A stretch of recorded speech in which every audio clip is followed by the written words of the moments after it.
আমি আছি আলহামদুলিল্লাহ ভাই, আপনি কেমন আছেন? আমি আছি আলহামদুলিল্লাহ। শরীর আগে থেকে বেটার? জি আলহামদুলিল্লাহ ভাইয়া, আমার তো সার্বক্ষণিক আপনার তত্ত্বাবধানে আছি নাসির ভাই, আপনার নির্দেশে সার্বক্ষণিক আমার তত্ত্বাবধানে আছে। আমি আছি আলহামদুলিল্লাহ ভালো। অপারেশনটা বেশি হয়ে গেছে আর কি ভাইয়া, আমার 24টা অপারেশন হয়ে গেছে এখনো পায়ে, এক পায়ে। আমার অপারেশন থিয়েটারে আর যেতে ইচ্ছে হয় না। আচ্ছা, আরো কি বাকি আছে অপারেশন? অপারেশন বাকি আছে কিন্তু আপাতত এখন না, কিছুদিন পরে স্টেবল হইলে আর একটু আস্তে আস্তে ধীরে ধীরে হবে আর এটা কি। স্টেবল হবে। জি, জি ভাই। আচ্ছা আচ্ছা আচ্ছা। কতদিন সময় লাগতে পারে, ডাক্তার বলেছে কিছু? মিনিমাম 1.5-2 বছর বলছে, মিনিমাম টাইম আর কি। 1-2 বছর, ঠিক আছে, ইনশাআল্লাহ তুমি টেনশন করবে না। আমরা সবাই আছি, আমরা আপনি সবাই আপনি ভাইয়া প্রথম থেকে আপনাদের আছেন আমার পাশে, আমি এটা শুনে আমি আত্মবিশ্বাস পেয়েছি, সেই থেকে আমি উঠে দাঁড়ানোর চেষ্টা করতেছি। আমার পাটা তো আসলে থাকার মতো না ভাইয়া। যমুনা ইলেকট্রনিক্স ঈদে ডাবল খুশি অফার সিজন 3, যে কোনো পণ্য কিনলেই পাচ্ছেন নিশ্চিত ঈদ উপহার।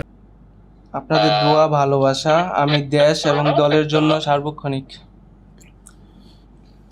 টেনশন করো না, ইনশাআল্লাহ আমরা যেভাবেই হোক তোমার যতটুকু সম্ভব আমরা তোমাকে সুস্থ করবো ইনশাআল্লাহ। ইনশাল্লাহ ভাই, টেনশন করবো না, ইনশাল্লাহ। ঠিক আছে? মনে সাহস রাখবা, আল্লাহর উপরে বিশ্বাস রাখো, ইনশাআল্লাহ তুমি সুস্থ হয়ে যাবে, তুমি আবার মিছিল করবা আমার তো ইনশাআল্লাহ। মাঝখানে 5ই আগস্টের আগে ভাইয়া ঝামেলা হয়ে গেছিল, ইয়াতে শেখ হাসিনা আমাকে দেখতে আসছিলেন।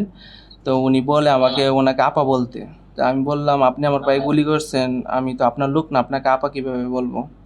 সাথে তৎকালীন স্বাস্থ্যমন্ত্রী ছিল। হ্যাঁ, তারপরে ভাইয়া আমি বলি নাই, তো আমাকে no treatment no release order দিয়ে যায়। আমার এখানে ট্রিটমেন্ট হয় না, রিলিজ হয় না, বাইরে থেকে অ্যান্টিবায়োটিক আনতে দেয় না, সরকারি অ্যান্টিবায়োটিক কাজ করে না বডিতে।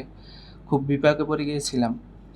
তো 5ই আগস্টের পরে আমাদের বিএমপি ডক্টর আর নাসির ভাই তো সার্বক্ষণিক তত্ত্বাবধানে রাখছেন। সে আপনার নির্দেশে সার্বক্ষণিক আপনার কথা বলে যে, চেয়ারম্যান স্যার তোমাকে খবরাখবর নিচ্ছে, তুমি ইনশাল্লাহ সুস্থ হয়ে যাবে। আমি সেখান থেকে মনোবল পেয়ে, এখনও 24টা অপারেশন হয়েছে, আমি মনোবল এখনো হারাই নাই ভাইয়া। আপনি দেশে আসবেন, আপনি আমাদের প্রাণ পুরুষ, এটাই আমাদের আকাঙ্ক্ষা। ঠিক আছে, আমরা দোয়া করি সুস্থ থাকো, টেনশন করবে না, ঠিক আছে? ভাইয়া, ইনশাআল্লাহ আবার কথা হবে। ভাইয়া আমি বলো। ঢাকা কলেজ ছাত্রদলের সাবেক সহ প্রশিক্ষণ বিষয়ক সম্পাদক, আর বর্তমান 36 সদস্য কমিটিতে আহ্বায়ক সদস্য আর কি। হুম, ভাই আমার জন্য দোয়া করেন। নিশ্চয়ই ইনশাআল্লাহ, তুমিও দোয়া করো আমার জন্য। জি অবশ্যই ভাইয়া। জি। ওকে ভাইয়া, আসসালামু ভালো আলাইকুম, থাকো ইনশাআল্লাহ। আসসালামু আলাইকুম। আসসালামু আলাইকুম।